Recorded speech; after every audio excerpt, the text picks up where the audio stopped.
Homo sapiens, tué par sa médiocrité, sa lâcheté, sa paresse, son goût du petit et de l'immonde.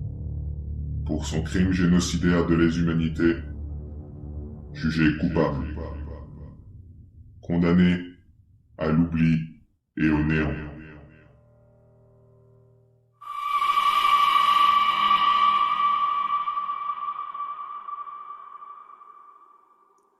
Avertissement.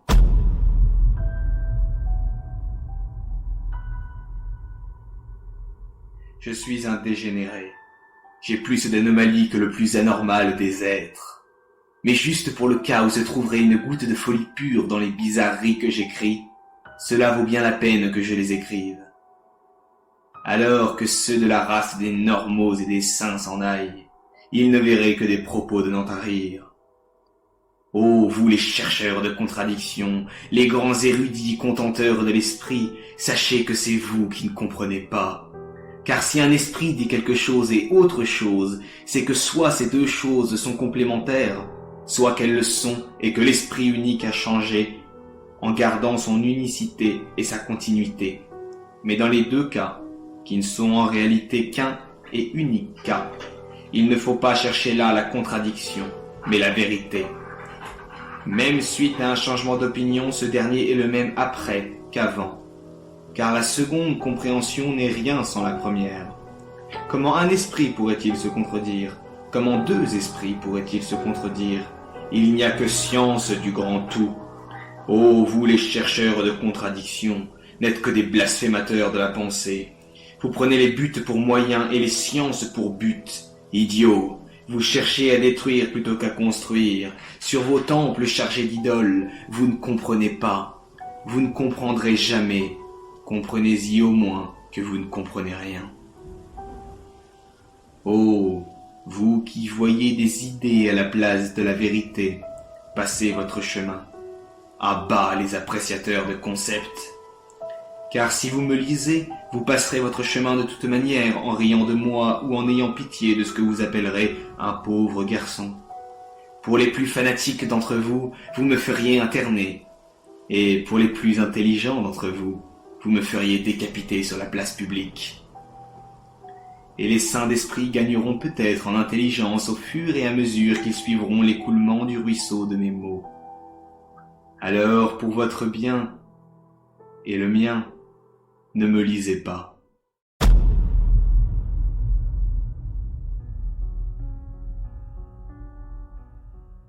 Mais, vous, mes frères en humanité, créons une civilisation supérieure.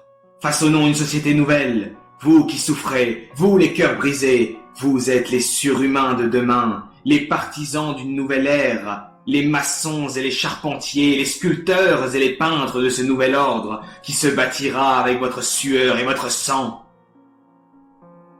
Si vous espérez ne plus souffrir, alors n'écoutez pas ce que j'ai à vous dire. Si la médiocrité vous fait dire que vous ne pourrez pas changer ce monde, alors n'écoutez pas ce que j'ai à vous dire, et retournez-vous-en de par là d'où vous venez. Mais si vous voulez bâtir, rire, pleurer, chanter, créer, penser, vivre, alors suivez-moi. Et par-dessus tout, dépassez-moi.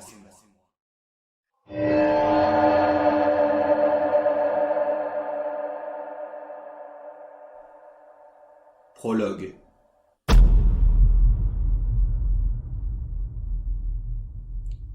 Ô toi qui as vécu il y a 200 ans, sache donc qu'en l'an de disgrâce 2000, là où tu disais pouvoir être lu, suite à la mort de Dieu, s'en est venue la mort de l'homme. J'ai jugé bon de venir t'informer que le danseur de cordes est tombé dans l'abîme et que le dernier homme a fait retentir le glas de son rire. J'erre maintenant dans le néant obscur et blasphématoire qu'est devenue la terre, une lanterne à la main, à la manière du démon diogénique. Je cherche obstinément l'homme.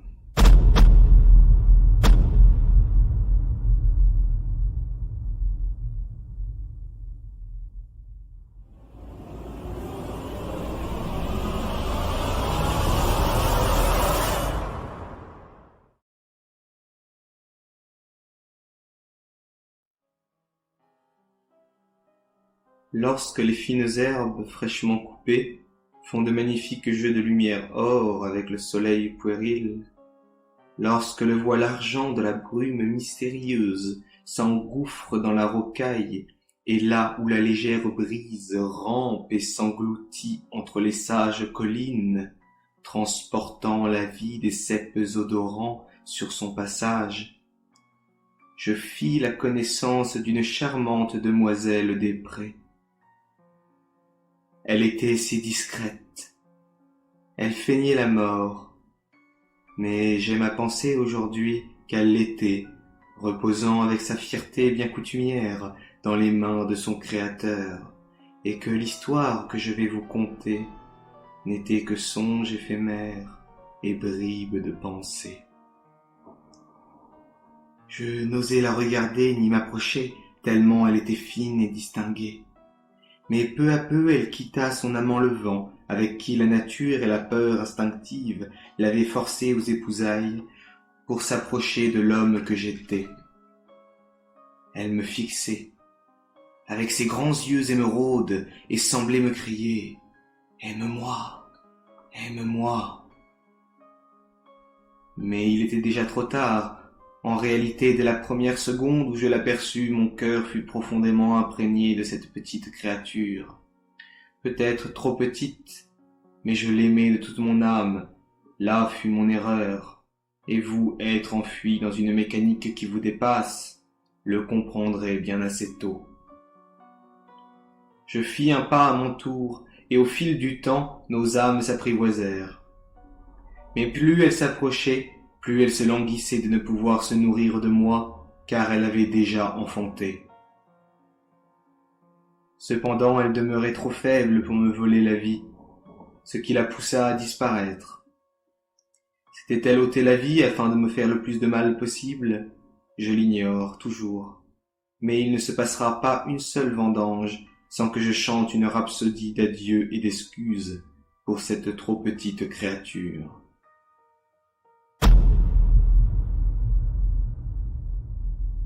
Puis, tandis que le soleil caressait chaleureusement les sentiers humides, je me souvins d'un homme ramassant une pierre sur le bord du chemin bucolique qui menait doucement au sommet de la colline. Ce gravier, il le transformait petit à petit en roc d'or et en traversait nations et empires.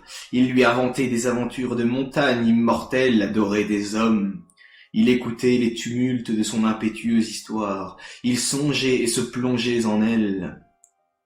Mais, plus loin, il aperçut soudain une autre petite pierre qu'il jugea et que n'importe qui d'autre eût jugée semblable en tout point à celle qu'il tenait précieusement dans ses mains et vénérait dans son cœur. Il jeta donc avec dégoût et dédain son ancien trésor. Il porta son deuil en méprisant toutes les pierres présentes sur tous les chemins du monde, trompant et abusant des pèlerins de par leur ressemblance, et attendant qu'on les ramasse, et qu'on leur invente des légendes magnifiques. Mais je me souviendrai toujours, sur cette voie rocailleuse, d'une pierre différente de toutes les autres, parce que semblable à toutes les autres. Car en réalité ce pèlerin de passage était bel et bien moi, et la richesse de cette pierre ne résidait pas dans les histoires éphémères d'un homme, mais dans la naissance d'une vie donnée par les tourments d'une âme et le souvenir éternel.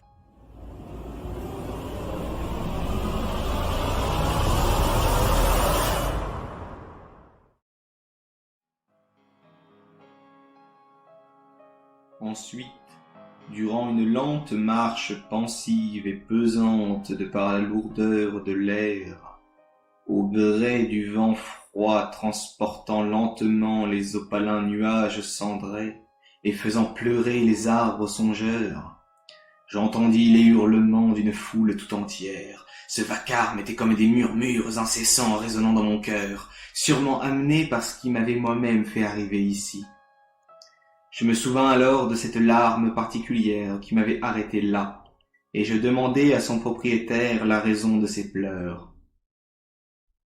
Après un silence qui semblait forcé, Je suivis l'orientation de sa fine mais majestueuse silhouette, semblant s'élever jusqu'au ciel, et je compris d'où venaient les hurlements.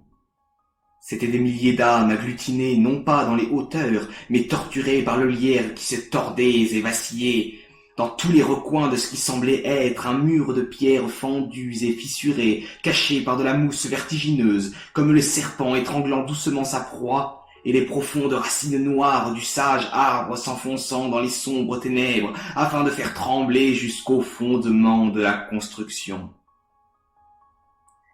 Alors je compris. L'homme s'est désintéressé des splendides assemblages d'âmes inscrites dans le roc, qui formaient des forteresses immenses, édifices de gloire d'un temps révolu, fût-il masse informe et simple tas de gravats. Ainsi, la nature devait se charger de sa destruction.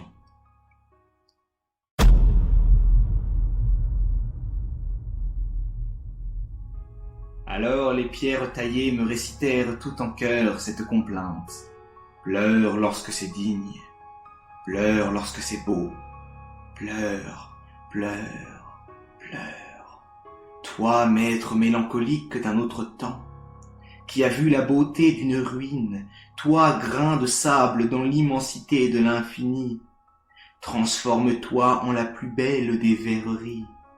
Toi, génie marginal désuet, qui as su déceler les âmes dans la création qui est, sans paraître aux yeux des hommes, tu es comme la face de marbre au visage grimaçant, tu es et tu pleures, entouré des plus beaux feuillages, larmes englouties dans l'océan de l'univers, éclat pourfendant le vide, écho magistral transcendant l'idée même d'exister. Rien et tout dans l'éternité. Pleure lorsque c'est digne, pleure lorsque c'est beau. Cependant, ne pleure pas sur nous, mais bien sur toi et sur ce qui t'entoure. Pleure, pleure, pleure. Et elles m'ordonnèrent de la répéter à quiconque serait capable de voir ce qui est invisible, d'apercevoir la forteresse là où réside la ruine.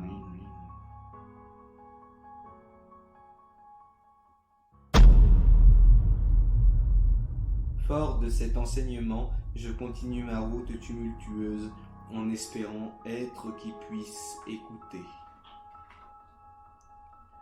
Le sentier me mena dans un vallon et je m'aperçus pour la première fois du silence qui m'assiégeait. Il était froid et savoureux. Je vis tout à coup une nuée de sombres corbeaux, semblant comme des ombres d'une opacité lugubre, se fondre brutalement et avec fracas dans les nuages grisâtres, et briser ce dur calme où les vents violents s'engouffrèrent et sifflèrent. Ces rhapsodes ailés hurlaient des vacarmes stridents et virevoltaient au-dessus de ma tête. Je m'étonnais et leur demandais où je pourrais trouver des hommes. Ce qui déclencha les stridulentes moqueries racleuses et acérées des défossoyeurs qui crachaient et s'esclaffaient. Ils me déclarèrent alors avec la plus grande stupeur: « Qu'es-tu pour ne pas savoir que l'homme n'est plus ?» Ils se sont cousus les yeux pour que nous ne puissions les crever. Les hommes ne voient plus, ils ont évolué en épouvantail. Ils avaient peur des maux de la vie et peur de la mort. Alors ils se changèrent en hommes de paille, ni vivants, ni morts. Alors je me moquai d'eux, et pour la première fois ils se turent. Moi, dis-je, je ne vous crains pas, oiseaux de mauvais augure. Je suis prêt à me battre. J'aime ma souffrance, car il est bon que l'homme souffre. Il enfermera alors sa souffrance comme un doux trésor. Et la relisant plus tard sur le papier embruni, il pourra comprendre ce qu'il est. Car on est sans malheur, on se façonne dans ce que l'on appelle souffrance. La pensée n'évolue que dans celle-ci, dans la tristesse ou dans la guerre, dans le tumulte ou dans le doute, dans la nostalgie ou dans la mélancolie. Il est bon que l'homme souffre. Mais il est important qu'il ait quelque chose à quoi penser, quelque chose de dur sur quoi s'appuyer, la chaleur d'un corps à enlacer, le souvenir d'un être aimé, un idéal qui le transcende, des rêves insubmersibles, un doux et simple plaisir, n'importe quel pilier ne rabaissant pas la souffrance mais l'élevant. Mais il ne faut pas réprimer ses désirs. C'est eux qui permettent à l'homme d'aller plus loin, de se surpasser, de se transcender, de s'élever au-dessus de la souffrance. Ils sont un atout majeur pour l'homme faible ne contrôlant pas entièrement sa volonté. Mais une fois assouvis, ils ne sont plus qu'instinct bestial et inutile.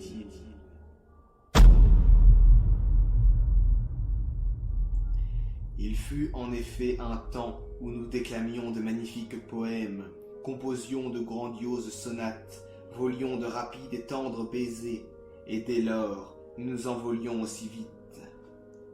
Nous nous délections des traits de ce fin cou à la froide et délicieuse peau douce et toute blanche, tombant profondément jusqu'à une élégante et belle ossature. Ivres du parfum de ses poignets angéliques, nous entendions la voluptueuse caresse de cette chevelure finement coiffée et parfumée. Nous nous plongions dans une infinité consommée par cet œil brillant dont l'humidité faisait rayonner le monde. Il fut un temps où nous disions « plutôt mourir que de la perdre ». Comment ne pas croire en un Dieu en voyant si parfaite silhouette? Cette parure qui sublime l'univers n'eût pu être sculptée que par le plus grand orfèvre, dessinée avec le meilleur goût existant.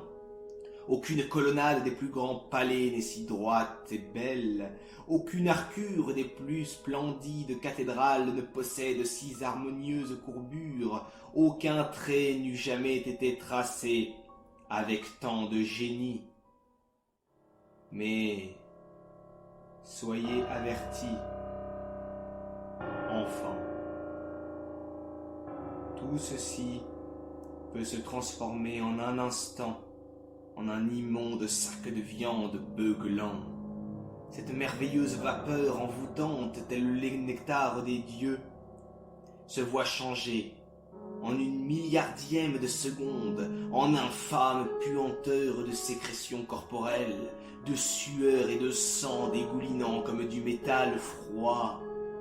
Je le répète, une fois assouvis, ils ne sont plus qu'instinct bestial et inutile.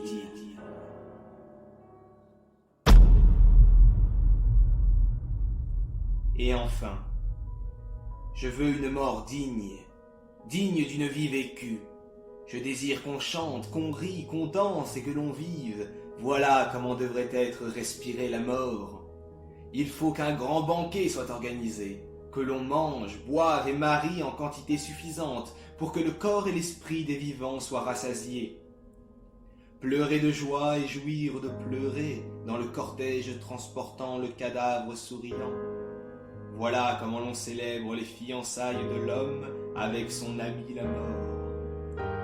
C'est ce convive que l'on attend ni ne cherche, mais qu'on se fait une joie de recevoir avec tout ce que l'on possède de plus beau et avec toute la dignité qui lui est due.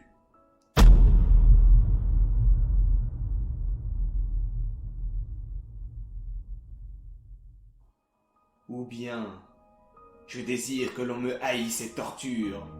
Il n'y a rien de plus beau que le martyr, quoi de plus magnifique que de voir son sang jaillir pour son idéal, quoi de plus splendide que d'être le seul à comprendre ce que signifient ces morceaux de chair s'écrasant au sol, ce frisson de mort paralysant son corps démembré, cette sensation de perte et de don qui ne se retourne pas, cette impression de victoire sur la vie. Quoi de plus beau que de voir ses entrailles gagner la poussière en souriant, en pleurant et en hurlant, de laisser tomber cette larme qui donne tout le sens de l'acte au sol, pour qu'elle nourrisse la terre et fasse trembler l'entièreté de l'univers. Quelle plus belle fin espérer que la destruction de la construction, car la vie doit être vécue telle une fin et non comme un moyen. Tristes sont les inconscients enfants qui s'enterrent vivants, les mains toutes jointes et dont les esprits méprisent la terre de leurs fières prières gluantes.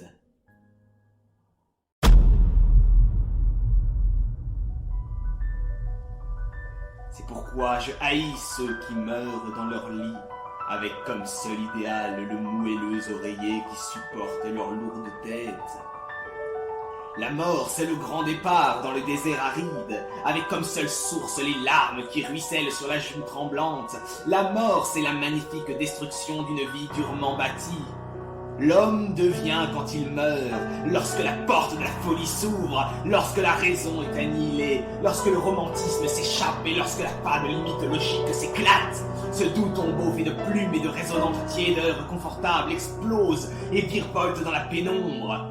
Lorsque la débile conformité de ce visage plat est métamorphosée en psychopathique sarcasme qui hurle dans l'éternité et dont l'écho fracasse de larmes et de rires la petitesse de la tiédeur. Lorsque le peu de peau qu'il reste frotte, s'échauffe et les esquilles des os brisés transpercent les poches de sang et les organes dégoulinants. Lorsque les yeux crevassés ne voient plus, lorsque la langue arrachée ne discerne plus la rondeur métallique du sang, de la suave amertume des larmes, et n'est plus capable de prononcer aucune parole, ni de faire retentir aucun cri. Lorsque les durs sifflements aigus ne permettent plus à ses tympans percés de comprendre le moindre son, et lorsque la moindre parcelle de peau ne subsiste plus à la raison, c'est ici que la transformation de l'homme s'opère. C'est là qu'après avoir tout appris à l'âme, le corps s'échappe pour laisser sa tendre fille s'envoler. Que je meure! Oh oui, mourir, c'est comme basculer, c'est comme fondre dans rien, c'est comme entendre un doux chant enfantin, résonnant comme dans un rêve sincère. Et je souhaite écouter cette calme mélodie éternelle. Je veux que mes soupirs sonnent comme des la-la-la et que rien ne me retienne.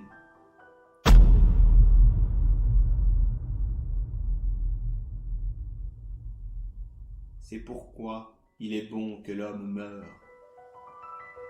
Alors, lorsque le moment sera venu, je vous prie de venir apprécier la mort d'un homme. Venez chanter à mon enterrement. Ils poussèrent alors un dernier cri comique et rauque, et fuirent tous ensemble vers de nouveaux horizons, en me disant « Nous viendrons, drôle d'homme. »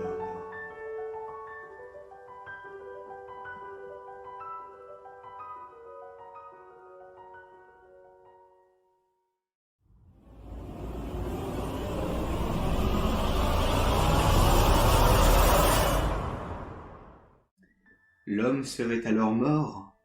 Ne voulant le croire, je fis demi-tour pour retrouver les âmes torturées. Mais cette fois, plus de souffle pour m'y conduire, plus de larmes pour m'y arrêter, et plus de tourments pour les entendre, les voir. J'étais perdu. Mais à force de conviction, je retrouvai le sage silencieux aux longues branches et lui demandai où était le mur de pierre. Cette fois, il me répondit « N'as-tu donc toujours pas compris ? La nature doit reprendre l'inutile quand il devient inutile. Ces pierres disparates devaient être détruites, car l'homme ne s'en occupe plus. Mais toi, tu as su voir l'assemblement d'âmes plutôt que le tas désorganisé de gravats. Alors leurs souffrances sont définitivement révolues, et elles ont retrouvé leur véritable place. C'est pourquoi tu ne les entends plus. Mais il faut que tu continues malgré cela à perpétuer leur absoute. Ainsi elles vivront pour l'éternité en toi, et tu deviendras le nouveau réceptacle de roc. Sinon, encore une fois, tout cela n'aura servi qu'au néant. Souviens-toi du cri hargneux des hommes qui sont morts et qui gisent ici. Là où tu verses ton opprobre, là où tes pieds foulent la terre, souviens-toi que c'est là que les hommes ont versé leur sang. Là et nulle part ailleurs. Là, sur cette terre pétrie de la chair des hommes, là, sur cette terre, écoute avec elle la symphonie des nuages. Écoute cette symphonie qui rend gloire aux hommes retournés à la terre. Là, souviens-toi.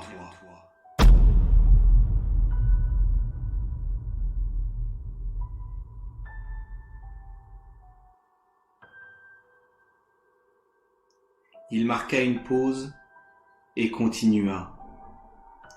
Vois-tu, la cellule croit être le centre de son milieu, le milieu du milieu. Penses-tu qu'elle se doute un instant être un infiniment petit, composant un infiniment plus grand?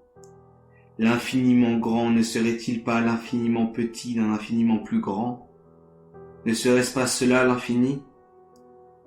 T'es-tu seulement une seule fois posé la question de savoir si tu n'étais pas toi-même un micro-organisme participant à la formation d'un organisme plus important? L'existence, j'entends par là ce qui est, ne serait-elle pas justement un désatomisme radical? Le mur n'existe bien que si un nombre de pierres, connues du mur lui-même, le forme, n'est-ce pas? Mais alors, que sont devenus les hommes capables de façonner? Que sont devenues les cellules qui composaient le beau, lui répondis-je. Sont-ils morts? Il me montra derrière son épais feuillage une forêt d'arbres nus et desséchés, et il me dit: voilà ce qu'est devenu l'homme. C'est le cimetière de l'antipeuple des déracinés. Il s'est changé en arbre, et voulant s'élever seul, il atrophia ce qui lui est relié à la véritable liberté. L'homme n'est plus. Il reprit d'un ton glacial: la nature n'est pas seulement geôlier, elle est aussi bourreau.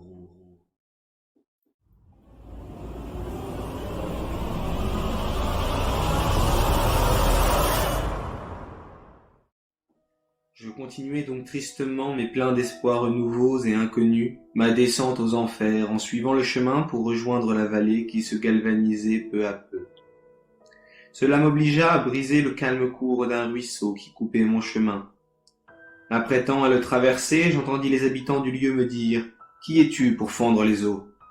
Les hommes ne traversent plus, ils s'y jettent. » Je leur demandai donc immédiatement s'ils en connaissaient, mais ils me répondirent par ces mots: « L'homme est trop changeant, personne ne peut le discerner, il ne se connaît pas lui-même, et comme toutes les espèces qui ont la lune comme paradigme, l'homme a disparu. » Ceux qui s'étaient tranchés les jambes afin que plus rien ne les rattache à la terre et pour que les vents les emportent au plus haut, ont poussé leur bêtise plus loin, car voyant qu'ils s'écrasaient au sol, ils se sont ouverts la gorge et nous ont rejoints pour être transportés par les eaux.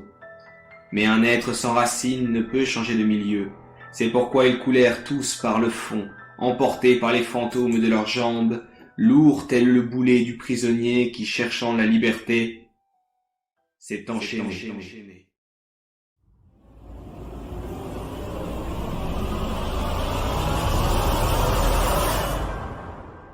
Continuant mon périple avec la descente de l'astre lumineux, j'entendis le fascinant hurlement fins et mélodieux d'un loup. Il retentissait dans tous les vents et peignait une once de terreur par-dessus l'étonnante stupeur qui régnait. Peu de temps se passa avant que l'élégant chantre fasse son apparition à mes yeux.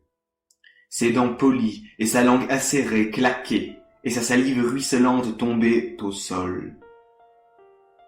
Il était fièrement arqué en avant. Le spectacle d'une telle puissance ne se contemple pas tous les jours. Après m'être perdu longuement dans l'ardente violence qui brûlait dans ses yeux, j'entendis ces mots jetés avec dédain. Je vois en toi une rare arrogance, une légère flamme de guerre, une calme braise de meurtre qui me plaît. C'est pourquoi, avant de vivre de toi, je vais t'énoncer une des rares vérités de ce monde. Elle se nomme violence. Pas de mort sans vie et pas de vie sans mort. Ne trouves-tu pas comique que vous, les hommes, vous recouvriez de peau morte pour survivre? La pulsion de mort est la seule qui ne puisse être assouvie que par la mort elle-même. Que ce soit pour accomplir un idéal, pour se nourrir ou pour se vêtir, le délicieux et magnifique sang visqueux doit couler. Que la paix flambe, elle n'est qu'un sac d'ulcères et d'abandon, de faibles et de paresseux, qu'elle flambe comme on brûlait les palais, à l'endroit et devant, bien, face à une mort violente, et ne nous retournons pas. Là où nous allons, il n'importe guère de se retourner. Ceux qui condamnent le meurtre sont morts maintenant. Il n'y avait que l'humain de suffisamment faible pour craindre la mort et ainsi interdire toute forme de meurtre. Mais cette faiblesse répond au nom de civilisation. Car pour qu'une société vive, il ne faut pas que ses partisans s'entretuent. Les gens de mon peuple eux-mêmes respectent cette loi. C'est pourquoi je me suis fait solitaire, car j'aime trop la violence, et cet orgueil m'a fait quitter le clan.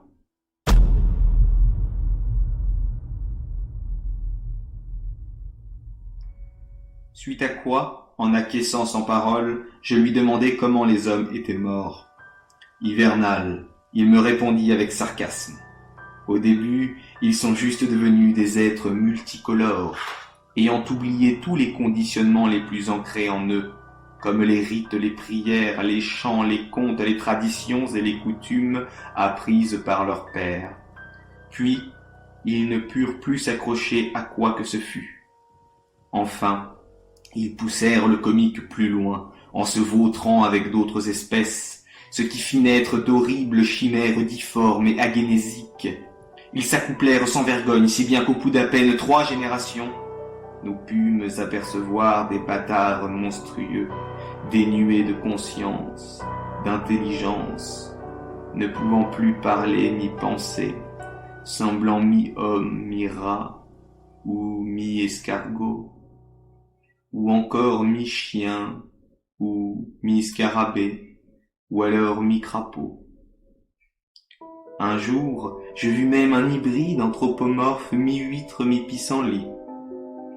Ainsi, ceux que l'on appelait hommes abandonnèrent l'art de la guerre et ne purent plus assouvir les pulsions de mort qu'émettait leur cœur, car ils voulurent créer une civilisation mondiale édifiée sur l'inconscience et la crainte de son peuple.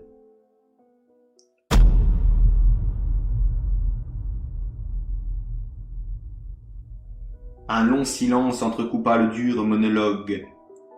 Mais depuis qu'il parlait, je n'avais pas encore remarqué à quel point sa mine devenait de plus en plus mauvaise. Semblant comme cacher une faiblesse, il reprit avec encore plus de virulence, de haine et de sarcasme. Vous, animaux anciennement doués d'intelligence, vous avez renié votre animosité en transformant cette intelligence en raison tièdement raisonnable.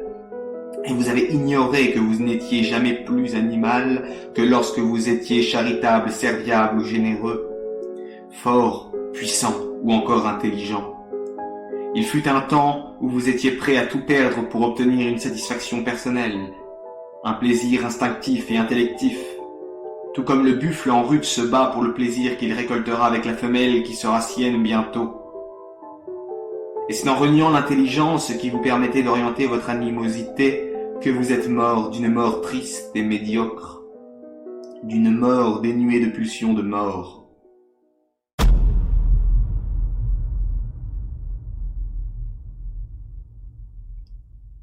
Je vis tout à coup qu'il crachait du sang, et qu'il luttait pour garder grand ouverts ses yeux brûlants.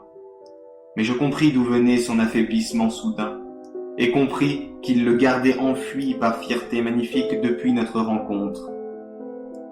En effet, il saignait abondamment et était gravement blessé. Alors, pris d'un ultime élan de hargne, il s'apprêta à attaquer et s'arc-bouta comme une catapulte, comme si elle était bandée par la force de milliers de guerriers. Ce qui déchira ses plaies et fit gicler son sang, et expulser ses os qui étaient d'une blancheur immaculée. Il poussa un dernier souffle de grandeur et s'effondra au sol. Le prenant dans mes bras, je l'enterrai sous un vieux chêne qui se trouvait là et dis « Que ta mort serve la vie, rejoins la terre, splendide et majestueuse créature. »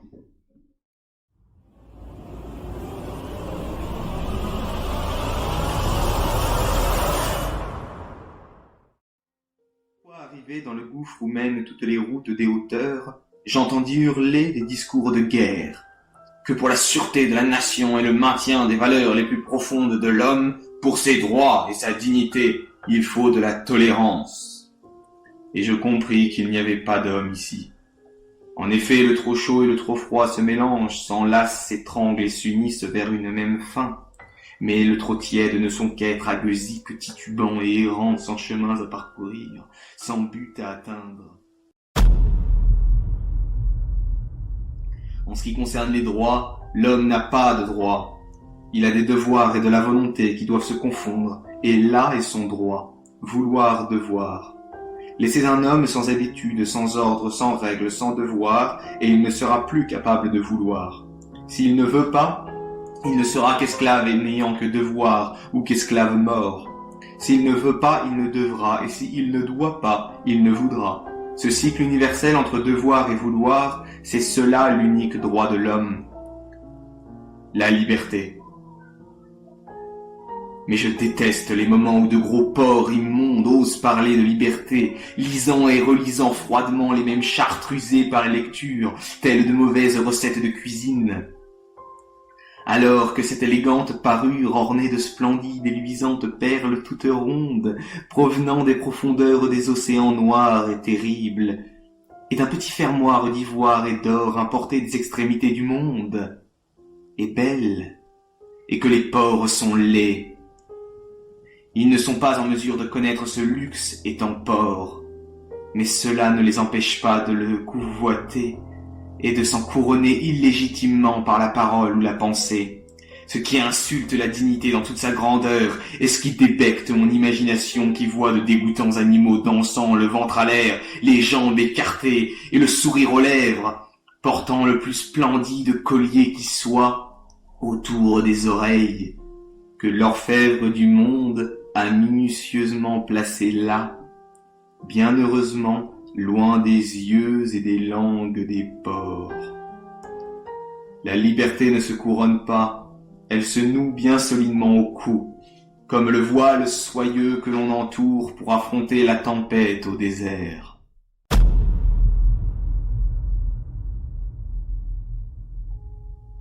Et en ce qui concerne la dignité, je hais qu'on emploie le terme de dignité sans le respect qui lui est dû. Et je doute du terme de nation.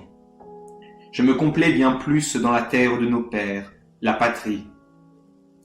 Car j'aime à scruter comme jamais ne fut contemplée aucune œuvre d'art, et comme jamais ne fut contemplée aucune des cimes les plus hautes, ces vieilles mains usées par le travail de toute une vie, fatiguées par le souvenir de toute une vie, blessées par l'acharnement de toute une vie, signées par la prière de toute une vie, marquées par les actes inchangeables de toute une vie. Et je les trouve belles, ces mains, belles parce qu'elles ont foulé la terre et parce qu'elles ont laissé une marque au roc, belles parce qu'elles ont façonné des générations, belles parce qu'elles ont créé, parce qu'elles ont réalisé des rêves insubmersibles, belles parce que la vie les a marquées de taches, de fissures et de craquelures qui font de ces mains archaïques ce qu'elles sont. Belles parce qu'elles ont vu les âges défiler et parce que le temps les a enrichies. Belles parce qu'elles ont construit des châteaux en Espagne et parce qu'elles gardent en mémoire les plans de tant d'autres qu'elles auraient espéré édifier. Belles pour tout l'amour qu'elles ont donné et pour celui dont elles sont encore pleines et dont elles n'ont pu se dépouiller. Elles sont belles, ces mains ancestrales, car leurs traits tirés reflètent l'âme de ce vieillard inoubliable, de cette source constante, continue et intarissable qui rejoint la terre sans souci ni tristesse, parce que ces splendides mains sont la preuve de son existence. Et que même si les châteaux venaient à disparaître, même si la flamme des sentiments venait à s'éteindre, même si les souvenirs venaient à s'oublier, elles resteraient là, ces mains magnifiques, qui se sont tués pour faire vivre un idéal qui les dépassait. Elles demeureraient toujours ces mains qui ont tout donné et qui repartent vides, car les cicatrices suffisent.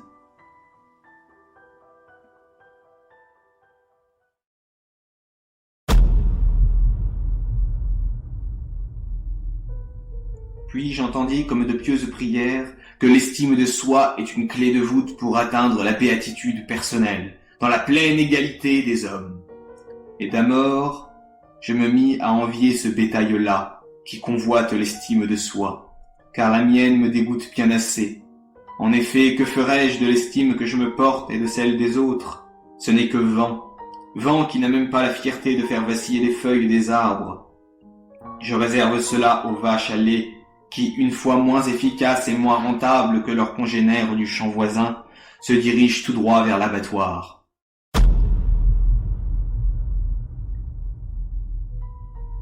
et je compris que le plus grand et ingénieux progrès de l'homme pour l'organisation de son suicide collectif répondait au nom d'égalité.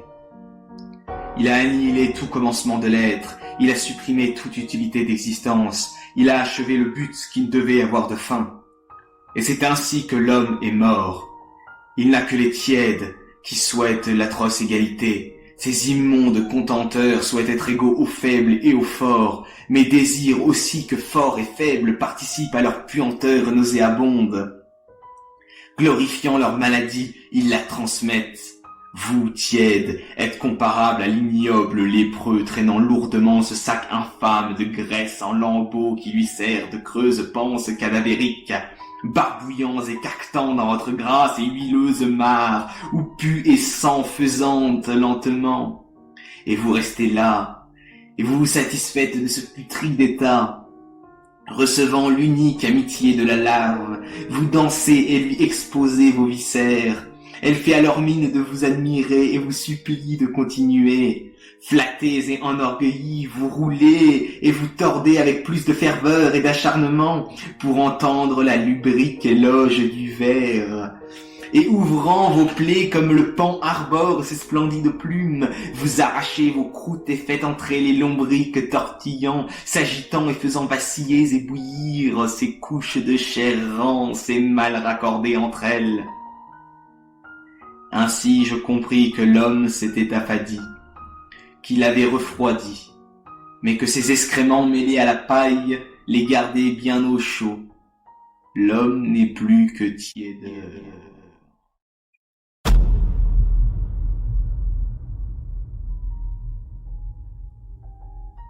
Mais je remercie la pestilentielle médiocrité des temps actuels, car grâce à elle ma pensée reste inutile raisonnement puéril et idéologue, réactionnaire et anticonformiste, mais est et demeure juste, et ainsi je peux me qualifier sans la moindre prétention et bêtise de chevalier et de véritable révolutionnaire.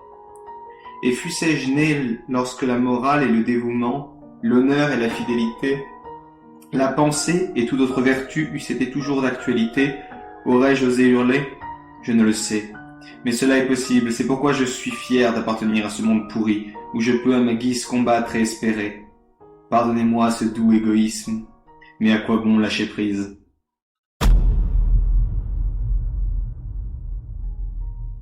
Un monde vraiment parfait ne pourrait qu'être commandé par un Dieu, être omnipotent, omniscient et omniprésent.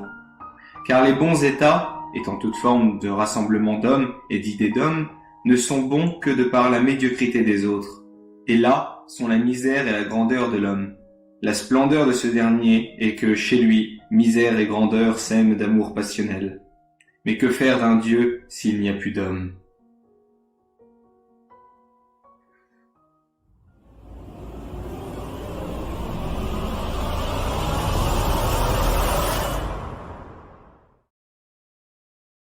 Sur ma route se trouva un bourreau burlesque. Il y avait là un vendeur de mots, et tous payaient pour acheter ces flacons vides, car il savait comment les vendre. Mais l'éloquence et la rhétorique ne sont que timbales populaires résonnant dans l'esprit de la foule. Peu m'importe les discours miteux et préparés sans dangerosité ni impact, peu m'importe la plate éloquence des raffineurs de pensée ou des grossistes d'opium. Je veux de l'impulsion, de la passion prompte, de la grandeur de cœur, que le pluriel ne soit plus que singulier, que les mots soient des réceptacles d'idées, et non pas des définitions vulgaires des saints d'esprit contenus dans des flacons. En effet, lorsque je veux créer dans le seul but de créer, je me retrouve toujours et inexorablement face à mon manque d'érudition. Et il n'y a que les érudits, à mon avis, qui savent prendre assez de recul et suffisamment tempérés pour cela. Mais je les plains et les maudis, et je dis qu'il n'y a que le sang et les larmes qui créent. L'érudition n'est que simplicité dévulgarisée pour plaire au peuple, mais qui ne peuvent que transmettre des rires à ceux qui connaissent l'extase que procure l'ivresse de créer. Pourquoi écrire quand on peut vivre, me direz-vous? Pour vivre tout en lisant, pour survivre dans un monde d'illettrés, vous répondrai-je. Car ce monde dont la pensée n'est qu'unique vertu est lamentable. Il n'est que fosse commune où l'on jette des cadavres putrides sans croyance. En réalité, la pensée est vie, et les vertus, survie. Mais les cadavres débiles des fosses ne survivent plus. Ils n'ont plus de vie. Elle leur a été retirée par la chaux vive. Mais souvenons-nous qu'il n'y a rien de pire que le traître à la pensée, puisque celui qui agit par traîtrise a au moins le mérite d'agir. Oui, ma plume est certes hésitante et ma pensée si frêle. C'est la passion et l'ivresse qui font tout. L'érudit dit que la chaleur est due à l'isolation que procure le manteau.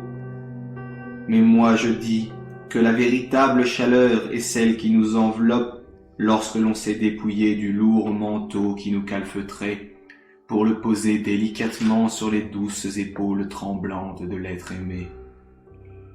L'unique véritable discours est celui émis par le cœur et conduit par la passion, que seule l'intelligence peut comprendre et discerner. Mais le peuple est opposé à l'intelligence. Le commerce et la politique vont de pair. Ils ont tous deux pour but de convertir la foule à l'usage de son propre râtelier.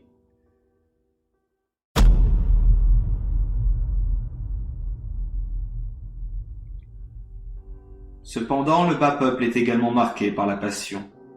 Mais la passion est opposée aux passions. C'est pourquoi si on parle du peintre se créant dans la fresque, du poète devenant ruisseau ou arbre, de l'immense joie qu'apporte la tristesse ou de l'importance de la souffrance pour la transcendance de l'être, de l'unicité d'une pierre possédant une histoire et plus encore, de la puissance d'un muret délabré, de la splendeur d'une vieille main, de la nécessité d'une bannière flottant sur le fort, le peuple attendra avec émerveillement le vent qui amènera l'orage dans son cœur. Mais à la première goutte, il éclatera et tout sera à refaire.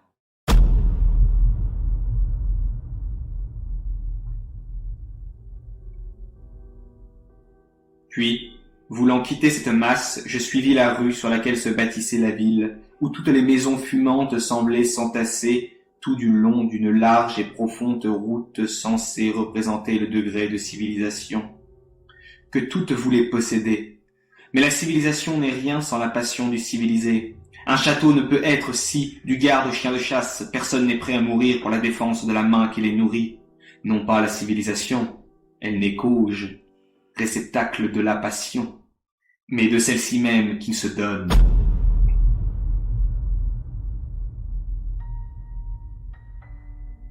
Abaissant mon regard sur la chaussée dont les pavés distribuaient les paliers des logis, j'aperçus une dégoûtante tache noire courant de toutes ses pattes qui s'est faufilée dans tous les recoins. Cafard! Immonde créature, dis-je. Tu t'es nourri de la médiocrité des hommes toute ta vie durant. C'est par la médiocrité que tu es ici. Mais c'est pour la gloire des hommes que je t'écrase.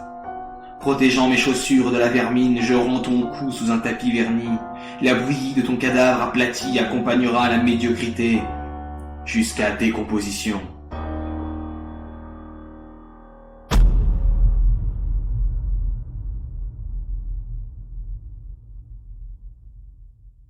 Une seule maison se différenciait des autres tout au fond d'une sombre ruelle.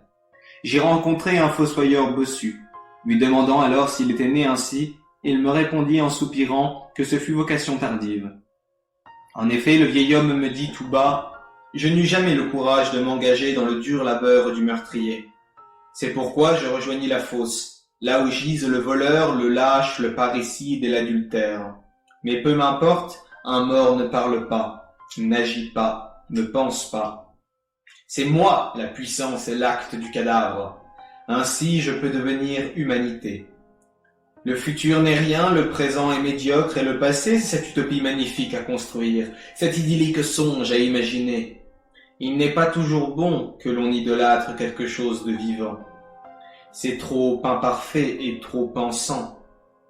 Alors que l'on peut faire penser n'importe quoi aux morts et au passé. On doit façonner le présent en fonction d'un passé parfait. C'est pourquoi je haïs le présent, méconnais le futur et pioche parmi des passés révolus afin de les embellir. C'est pourquoi je me suis surpris à mépriser les rires. Et c'est aussi pourquoi je désire vivre dans un monde où le présent s'édifierait sur l'idolâtrie du passé. Là où les sculptures des plus grands génies firent naître le rêve d'une humanité de héros. Et je compris une vérité. Il est triste d'être ce lâche meurtrier narcissique, ce marionnettiste des dépouilles, ce grand humaniste des morts qui estime les hommes, mais les hommes morts. Les préférant ainsi, il s'aime lui-même, et je m'aperçus grandement en lui, et compris la finesse du fil et la lourdeur du corps. Je saisis également que ce n'est pas l'opposition entre le passé et le présent qui est importante, mais celle du sérieux face à la légèreté. Légèreté, quand tu nous tiens, tu transformerais l'univers en vulgaire bagatelle comique.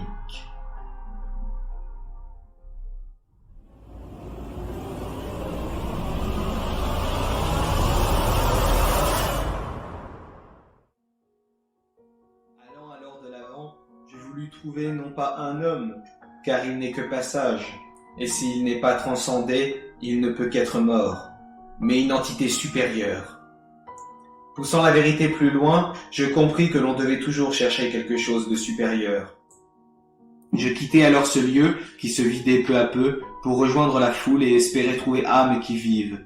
Non dans la masse bien sûr, car elle n'est rien, mais en dehors. La masse ne doit pas transgresser de règles, sinon c'est la place libre au chaos anarchique. Seul un individu peut outrepasser l'ordre, car il possède une cause supérieure à lui. La foule ne doit pas avoir de liberté, car elle ne connaît pas de but, et que pour être libre, il faut demeurer attaché. C'est pourquoi la foule n'est rien.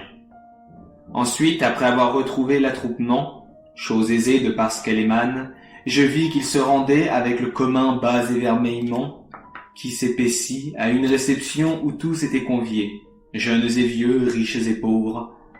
Mais une fois sur place, il méprisait grassement ces longues politesses et ces élégantes mondanités qui permettent au cœur et à l'esprit de se préparer, car leurs panses étaient déjà tirées par leurs bêtises. Ils n'attendaient que de consommer. Ils se jetèrent alors sur les vivres en ignorant complètement que la cuisine permet au corps de vivre, mais que cuisiner et marier font vivre l'âme, et qu'ainsi le mariage des deux faisait rayonner l'homme.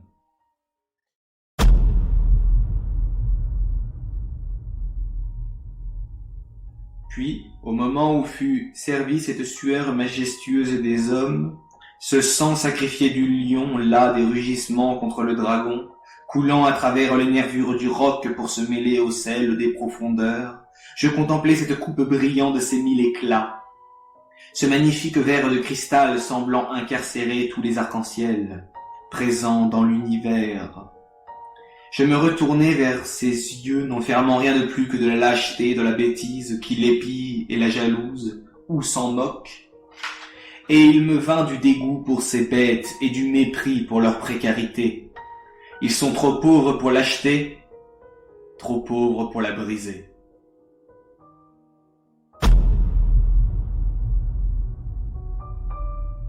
Alors, en m'excusant auprès du nectar délicieux, pour le retard et en le suppliant avec ces mots passionnels, « Donne-moi tout, tes vies, tes souvenirs, tes histoires, tes secrets, ton génie, laisse-moi boire en toi comme tu vois en moi. » Je quittai la pièce pour rejoindre le grand salon, et après de longues observations et réflexions, je songeai à ces paroles. Je me demande si je vous méprise, vous, lumière scintillante qui volez au gré de la volupté de l'obscurité, vous qui, disparate et emplie d'amour passionnel, brillez telle la flamme ardente du phare. Vous qui vous formez en masse dans l'informité, dont le voile de la pensée éclate et pourfend la raison et le style, vous, étoile d'apparat tournoyante et amusante, voltigeant autour de la nappe blanche, vous dont le miel de vos sourires me nappe de nostalgie et de mélancolie, vous les danseurs de nuit, je me demande si je vous méprise ou si je vous envie.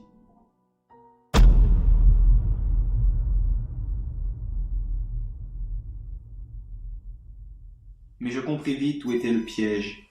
Ces danseurs ne songeaient pas, n'étaient pas, ne se donnaient et ne recevaient rien du manoir dans lequel ils dansaient. Pauvre misère de ne savoir vivre! Quelle tristesse que de ne survivre que dans cette croûte de chair et d'os complètement vide. L'homme est un réceptacle qui doit être rempli et qui doit se donner. Qu'ils sont beaux ces êtres qui connaissent le moindre grain de sable composant cette chaux qui scelle ces pierres taillées toutes pleines.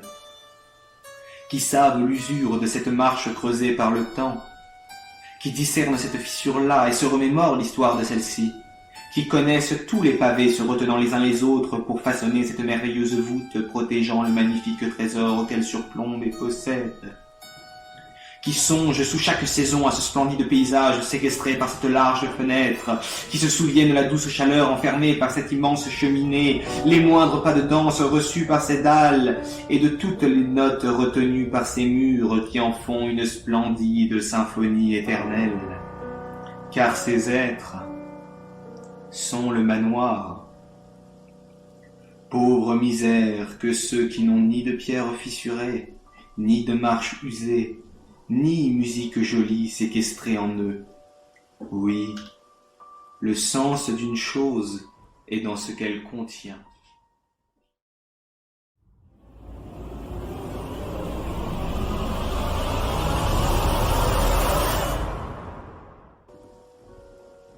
Dégoûté et ayant soif de silence et de solitude, je sortis du manoir et me rendis dans le splendide et éclatant jardin que la nuit déjà tombée dans l'insouciance du peuple sublimait et qu'une lune immense et ronde surplombait et faisait rayonner. Elle semblait comme protéger et observer calmement ce même peuple, se moquant des choses supérieures comme du mariage de l'obscurité avec la clarté, ou la magnificence des formes n'étant plus que suggestion, des images devenues transparence et des ombres prenant vie. Ô douce nuit pleine de mystères, de chants oubliés dans la pénombre et de hargnes enfantines que la brume recouvre comme une soyeuse couverture et que la mère lune berce calmement. Tu pleures, et tu vois que le troupeau ne regrette pas l'amour du berger une fois celui-ci mort, mais que l'enfant quant à lui aime de par l'amer regret de l'injuste mépris qu'il avait pour le tendre amour de sa mère. Et que ce n'est pas le pauvre amour humain qui est important, mais que c'est le regret du manque d'amour. Tu contemples le véritable amour qui est celui qui est haï et le véritable mépris qui est celui qui est regretté. Tu saisis qu'il n'y a pas d'amour sans mépris, qu'il n'y a pas de haine sans regret.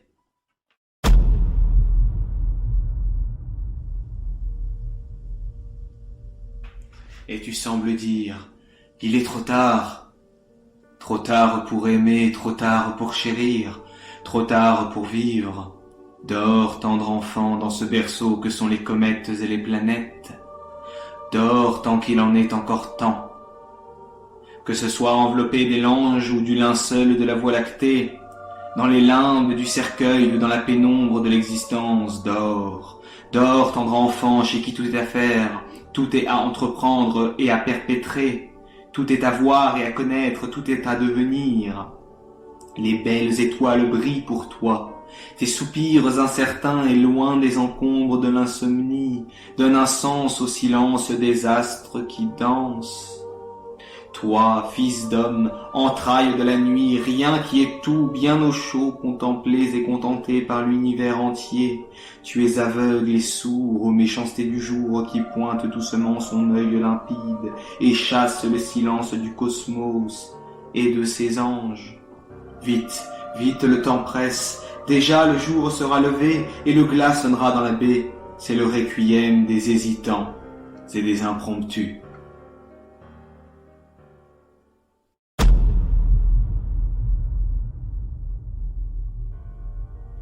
Oh, combien la larme est douce et le châtiment amer.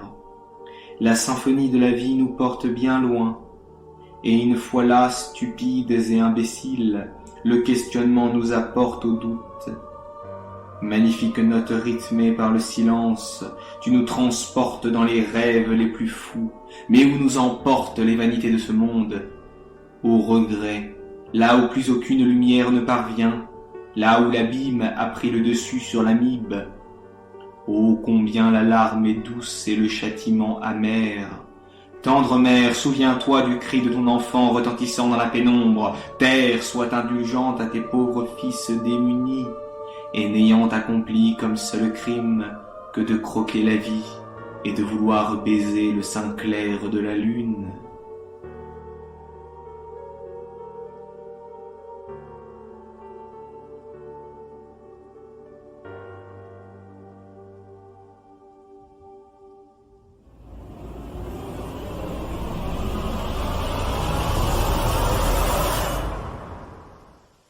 Mais tout à coup, après que les éléments tous en chœur eurent patiemment annoncé son arrivée, l'éclat flamboyant et la fierté de la nature, la peur et la fascination des hommes, la rage et les pleurs du Créateur, le fracas tumultueux capable de briser la montagne et les eaux et de pourfendre le ciel, le pont entre l'homme et son Dieu, rugirent telles les ardentes trompettes célestes. Je vis alors l'immensité de l'univers qui se dressait tout autour de moi. Il n'y avait personne, car la foule est dispersée par la pluie et vole en éclats face à la tempête. Mais un homme se complaît dans ce riche moment de rencontre entre le ciel et la terre, cet intime luxe réservé à une élite capable d'apprécier, à une valeur bien inférieure qu'est le sien, cette douce et agréable élévation spirituelle qu'apporte ce dur tumulte. Et maintenant je sais qu'un jour, une heure passagère, un ultime moment ne se profite et ne fuit pas tel un vulgaire et lâche moment, mais se vit pour l'éternité. Voilà le goût de l'instant présent. C'est cela le plus fort des optimismes, le plus grand enseignement, le plus beau sentiment de l'homme, la mélancolie.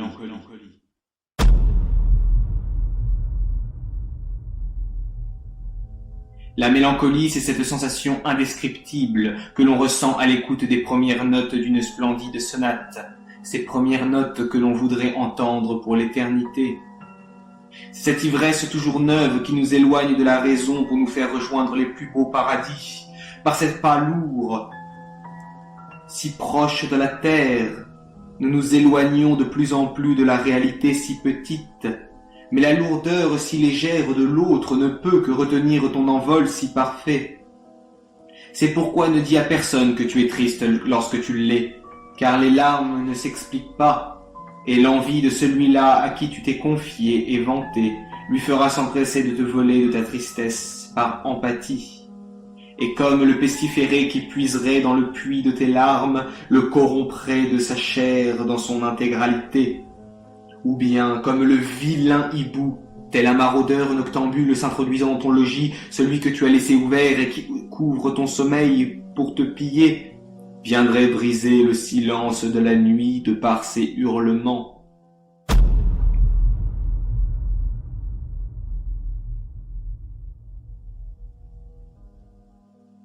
Mais soudain, habité d'un profond étonnement, je rencontrai un homme. Plus que cela, un saint. Il était le maître de ces lieux. Il buvait l'eau d'une paisible fontaine, ne se souciant extérieurement de la tempête qui faisait rage, mais levant les yeux au ciel, il contemplait, et son transperçant regard semblait détenir l'entièreté de l'univers. Il observait, possédait et était les étoiles et les galaxies cachées superficiellement par les noirs nuages et les magnifiques fracas lumineux et blancs. Je tremblais face à sa surhumanité. Là, dans ce néant qu'était devenu le monde, où je me désespérais de ne plus trouver d'homme, je tombais dénu devant la grandeur de ce sage-là qui fixait et songeait. Il n'avait pas besoin de cette vie limpide, reflétant les lueurs du ciel, coulant calmement dans le creux de sa main pour rejoindre la fine veine de sa gorge de vérité. Mais il la recevait tout de même et écoutait son harmonieuse mélodie et celle du cosmos, et ne faisant plus qu'un avec celle-ci. Mais tout à coup il me dégoûta et me fit me détester. Puisque je compris la balance entre faible et fort, la grandeur de l'existence ne réside pas dans la force, mais dans le masque que l'on décide de mettre sur celle-ci. Le masque est pur, le masque est éternel, le masque est infini. Le masque est. Le masque est.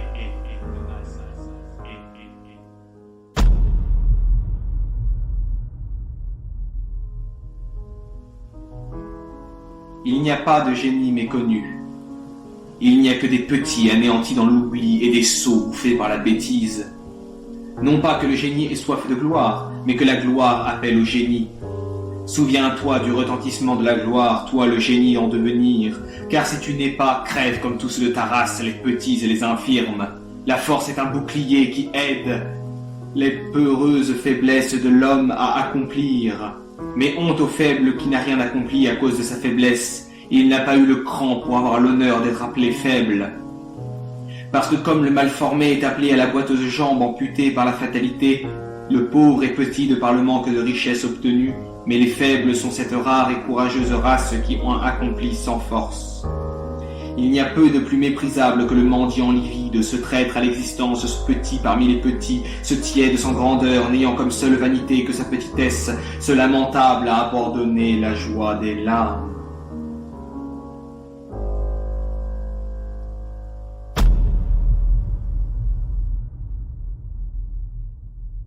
Il n'y a pas non plus, et de ce fait, de subjectivité.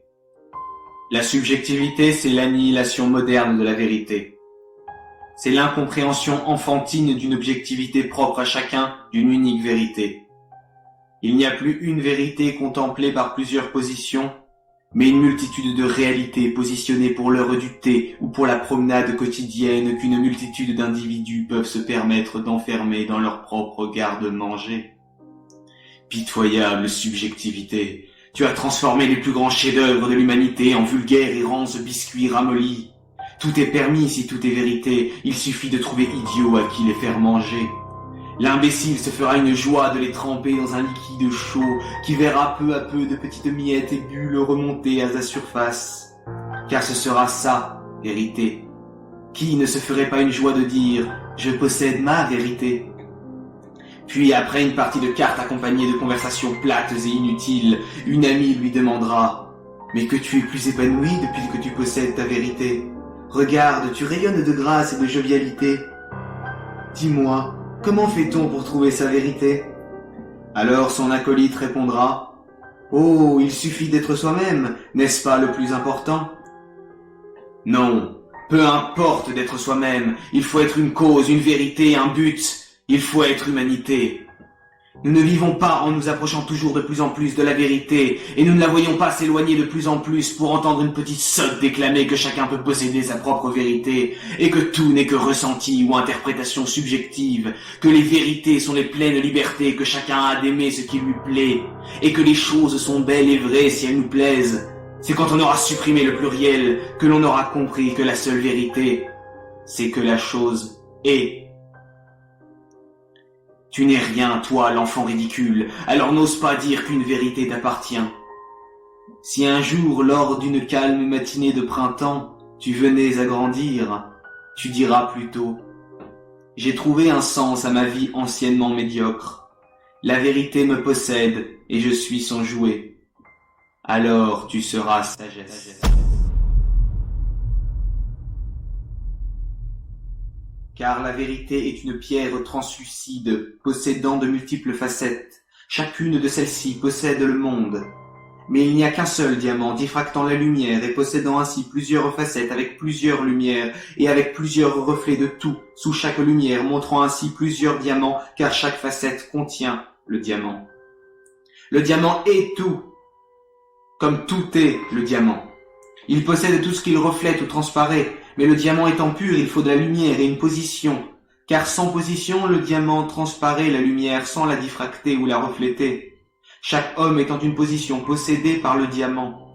La vérité est, elle n'a pas besoin d'être vécue pour vivre, mais l'homme doit vivre la vérité pour être, et afin d'être vécu par elle.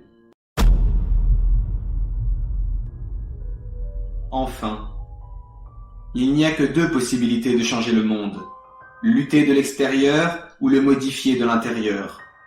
L'un en qualité de misanthrope, l'autre en philanthrope.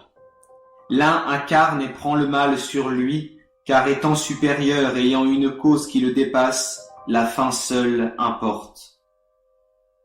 L'autre use de moyens qu'il mérite et revendique, mais tous deux commémorent en un même but, et ils se nomment homme. Il n'y a que des chevaliers noirs ou des chevaliers blancs, le reste méchants et gentils n'est que tiédeur. Et il y a ceux qui savent réellement ce qu'ils veulent. Ce sont ceux qui convoitent le pouvoir pour arriver à leur fin. Et puis il y a ceux qui se soumettent. Eux ne savent pas. C'est pourquoi ils essayent de se calquer comme ils le peuvent sur ce qui semble le plus proche. et il me semble qu'il n'y a que de là, d'une interprétation vague, que puisse venir ce que l'on appelle mal, ou plutôt mauvais.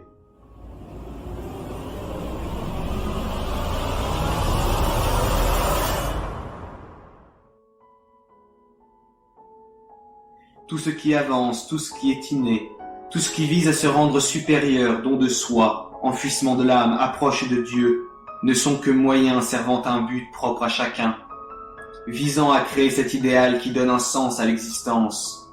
Celui qui ne cherche que le beau, la charité, la vertu, le bien, la prière, le don et la réception, la transcendance, n'est qu'égoïste. À quoi bon se transcender? À quoi bon trouver la vérité si ce chemin ne mène à rien? Là est erreur. Faire de la conquête de la vérité ou de celle de l'existence un but, alors qu'elles ne sont que passage. Ce qui différencie le saint de celui qui est, c'est l'idéal, la fin de son existence. Le saint croit être de par le bien qu'il fait, alors que l'autre sait pertinemment que le bien qu'il fait n'est que de par le masque. Ce n'est pas le bien ou le mal que nous faisons qui nous définit, c'est le poids du masque que l'on décide de porter. D'ailleurs, qu'est-ce que le bien et le mal, si ce n'est une même survie servant la vie? C'est pourquoi maintenant nous dirons, ce qui compte vraiment c'est l'impulsion. Nous irons même plus loin en disant que c'est l'essence même de l'impulsion qui est véritablement. Car ce n'est pas l'homme qui doit laisser une marque au monde, c'est le monde qui doit signer les entrailles de l'homme jusqu'au sang et pour l'éternité.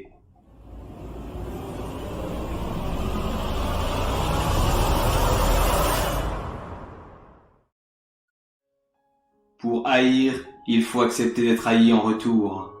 Pour mépriser, il faut d'abord consentir à être méprisé.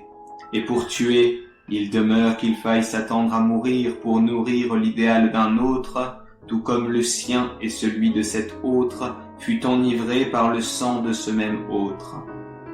Parce que tout commémore au masque, l'individu n'est qu'un pion sur un échiquier. Qu'il soit roi, dame ou sujet, l'acteur joue un rôle dans la grande pièce de la vie. Car aucune victoire ne se gagne sans sacrifice, car l'issue d'une guerre ne se calcule qu'à la taille de l'Holocauste. L'individu doit s'effacer pour faire vivre le masque. Rien d'autre ne compte, rien d'autre n'a d'importance. L'homme n'est qu'un méandre de petitesse et qu'un amas de lamentable arrogance qui ne peut être. Il n'y a que le masque qui est. L'individu peut et doit être sacrifié, qu'il soit bœuf, agneau, colombe, sur l'autel, sur cette grande scène, ce grand spectacle qu'est la vie où tout se joue, car la fin justifie les moyens s'il porte un masque. Le cas inverse n'est possible que s'il manque, parce que sans fin pas de moyens, et sans moyens, seule la morale peut contenir la folie de l'acteur raté qui est sans rôle.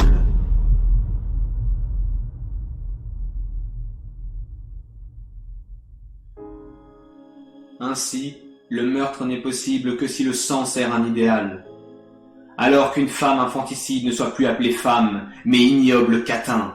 Qu'une mère qui laisse glisser un cadavre hors d'elle, directement dans la fosse qu'est le monde, ne soit plus appelée mère, mais vache qui ne sait même plus quoi faire de son lait, tant il est empoisonné par l'ignominie de son crime. Car l'idéal d'une mère est son fils, et l'idéal du fils est de devenir homme ayant idéal autre que celui de l'enfant. Qui sommes-nous, apprentis penseurs ou apprentis rien du tout? Qu'y a-t-il de plus atroce que d'étouffer la soif? Voici l'éloge de l'atroce bouillie de chair. La voici l'absoute de la dégoûtante flaque de charpie giclant sur le mépris du sol. La seule grandeur que nous ayons, la seule pensée que nous ne faisons qu'affûter et qui germe en nous, c'est l'espoir d'une mère. Car qui pourrait dire qu'il est supérieur à l'animal sans celui-ci?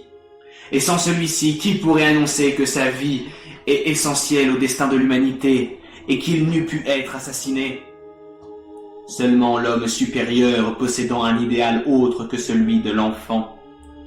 L'enfant devenu acteur. Or ce misérable avorton, fruit d'une abominable médiocrité, n'eût jamais été rien et ne sera jamais rien, car il n'existe pas. Il n'est même pas l'amour d'une mère, bien inférieur à l'animal, il gît ici. Qui es-tu, pauvre fou? Pourquoi erres-tu ici, hypocrite sans visage? Que fais-tu là, idiot de passage? Quand, pourquoi, où, comment et qui? Tous ces questionnements ne laissant place au répit, c'est cela l'unique réponse à la pitoyable vie. Et ce sont toutes ces questions qu'il ne pourra jamais se poser, car il n'est que mélange disharmonieux de liquide visqueux et de sang ne formant que taches. Alors toi, la meurtrière, souviens-toi que tu as désormais une dette envers la terre, le prix d'une vie, le prix d'un rien portant un tout, le prix d'un masque. Que tu eusses pu m'écraser, j'en conviens et te condamne. Mais sache que j'eus aimé me sacrifier pour le magnifique génie qui eût dû sortir de ce corps vivant et qui eût été supérieur à moi. Car sache que l'humanité a plus d'importance que ta laideur peinturlurée et que ta puanteur se mêlant au lourd parfum que tu portes. Mais ne t'en fais pas. Pauvre es-tu, car autrement n'eût pu être fait, puisque le génie n'en est pas un, puisqu'il n'existe pas.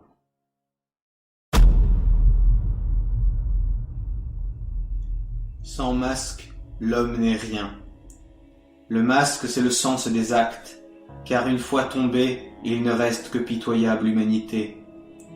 Il faut ce masque qui est au-dessus de l'homme, car le masque est pur, vide de tout intéressement et de toute humanité. Ce qui est mouvant n'est qu'humanité ou surhumanité, mais demeure humain. Le masque, lui, est continu, car il est sens et symbole, il n'a de maître, de frontière ou de fin. Car il est éternel, et il est fin. Car le masque est. Aussi belles fussent les actions, sans masque il n'y a que contentement égoïste et charnel. Ce qui importe vraiment, c'est le symbole et le sens, le masque.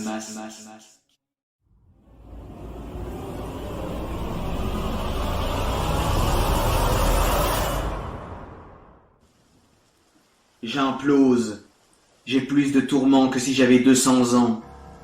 La vie devient insupportable au point que le fait de penser devient pour moi une torture sans fin.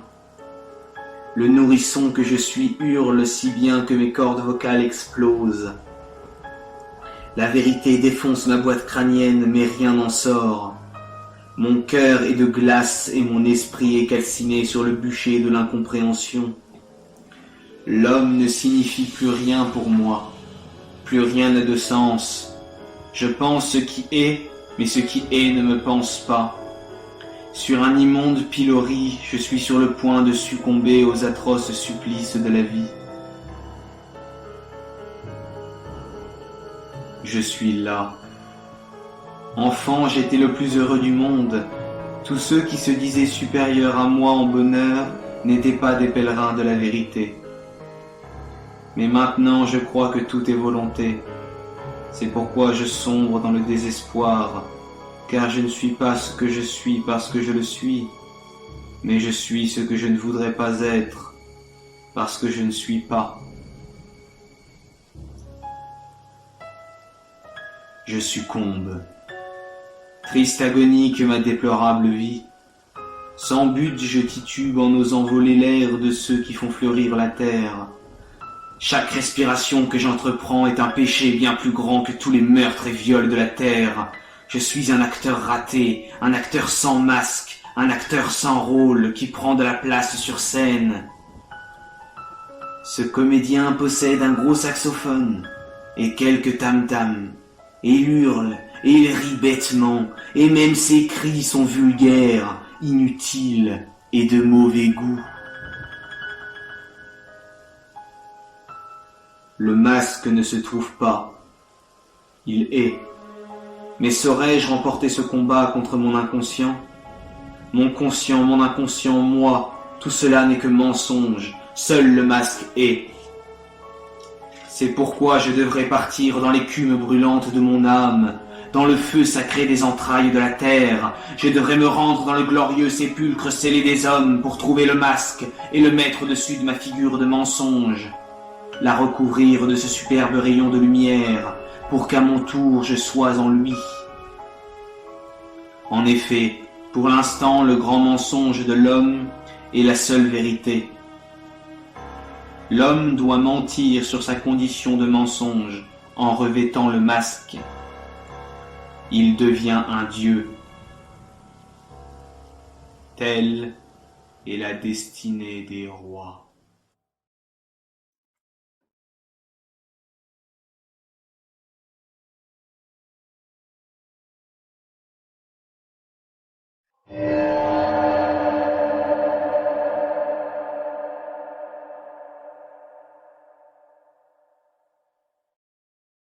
Appendice.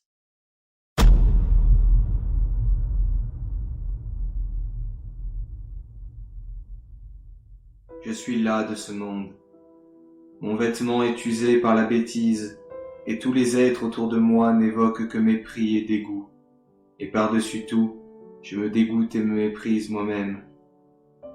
C'est quand les seules sources de rire ne sont plus que les larmes, hommes et soi-même, que l'on peut commencer véritablement à vivre. C'est quand la solitude a rongé toute envie d'amour que l'on peut commencer véritablement à aimer. Et c'est quand on sait le silence que l'on peut commencer véritablement à connaître. Mais à la fois je m'aime et vous aime, vous les créatures, car qui oserait ne pas reconnaître la juste beauté d'une symphonie mal interprétée ou d'un vin bouchonné sans insulter leur créateur?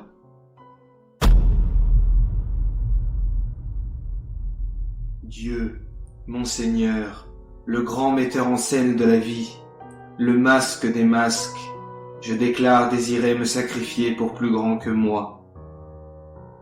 Je suis las de combattre, je suis fatigué de ma médiocrité.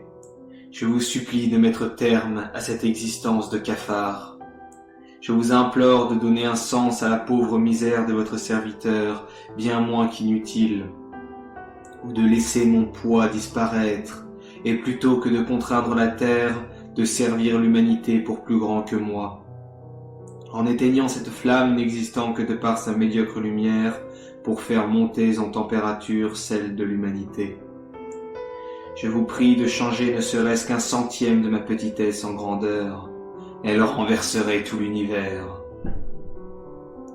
Je vous supplie de bien vouloir écouter la prière d'un misérable mendiant qui soupire de la vie. Tuez-moi. Que ce soit dans ce corps ou dans celui d'un autre, je désire revivre et faire vivre l'humanité. Tuez-moi, tuez-moi. Daignez changer si ce n'est qu'un millième de mon immonde médiocrité en grandeur, elle éclaterait alors le monde, et je serais le plus riche des hommes. Mon Dieu, je ne demande pas d'alléger mon fardeau, mais de l'alourdir en le métamorphosant en grandeur. Je ne demande pas de biens ou merveilles, mais transubstantiation de ma vulgarité.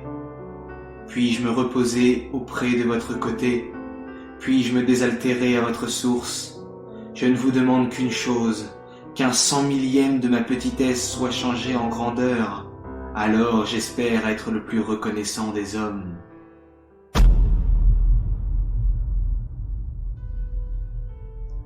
Car le feu ne doit surtout pas s'éteindre. Il faut continuer à veiller pour que ne succombe la flamme. Tant qu'elle brille, l'espoir demeure, et tant que sa chaleur éclaircit la pénombre, la vie subsiste.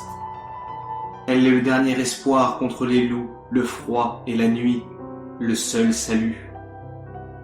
Sans la braise, c'est la mort, les glaciers épineux emporteront tout. Mais si le dernier bastillon continue d'éclairer pour les navires fracassant d'immenses et noirs remparts d'eau, perdus au centre de l'immensité et faisant face à la tempête, l'espoir demeure. Le feu ne doit surtout pas s'éteindre, il faut continuer à veiller pour que ne succombe la flamme. Même si le terrible froid et l'atroce peur obscurcit les cœurs, la braise ne doit s'étouffer, le feu doit survivre, peu importe les sacrifices, la flamme ne doit pas s'éteindre. Le feu, c'est la vie, et il doit être protégé, coûte que coûte. Si le vent vient à souffler et que tout venait à succomber, le feu ne doit pas mourir, sous aucun prétexte le feu ne doit succomber.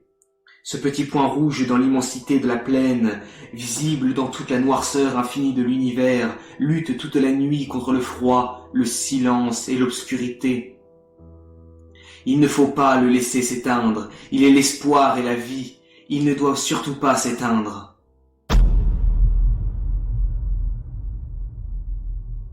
Parfois je me demande ce que signifie le beau. Pourquoi ne suis-je pas en mesure de le voir, et pourquoi tous ne le reconnaissent pas? Pourquoi faut-il une érudition pour le croiser? Ne devrait-il pas être visible à quiconque sans aucune différence?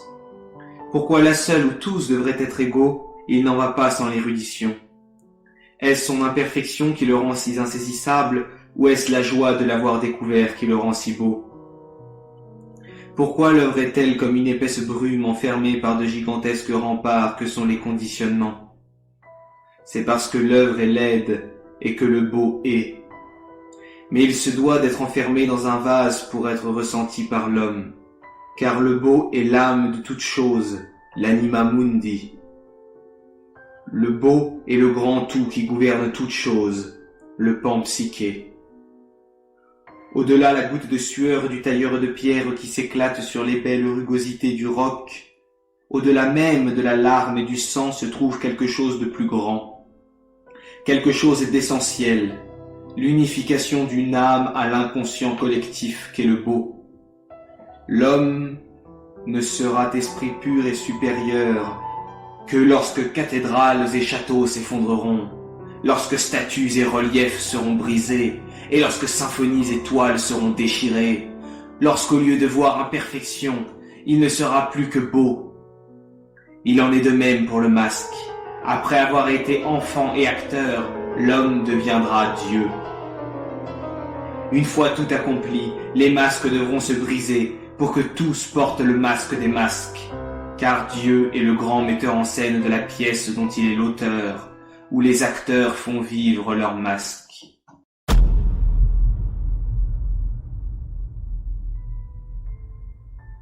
Le masque de Dieu est de créer le masque, afin que sa création, c'est-à-dire le masque, puisse porter un masque. Le masque se nomme vérité. La vérité et le masque sont une et même chose, tout comme toute création sont une et même chose.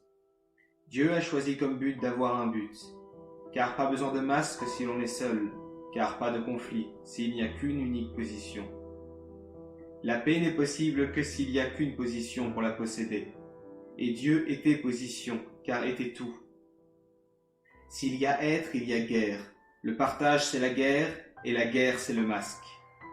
Et une fois le rideau tombé, toute chose reviendra à Dieu. Toute chose sera Dieu, car Dieu est toute chose. Dieu est. Plus de partage, plus de position, plus d'inconscient, tout redeviendra lumière. Tout sera lumière, car la lumière est toute chose, la lumière est.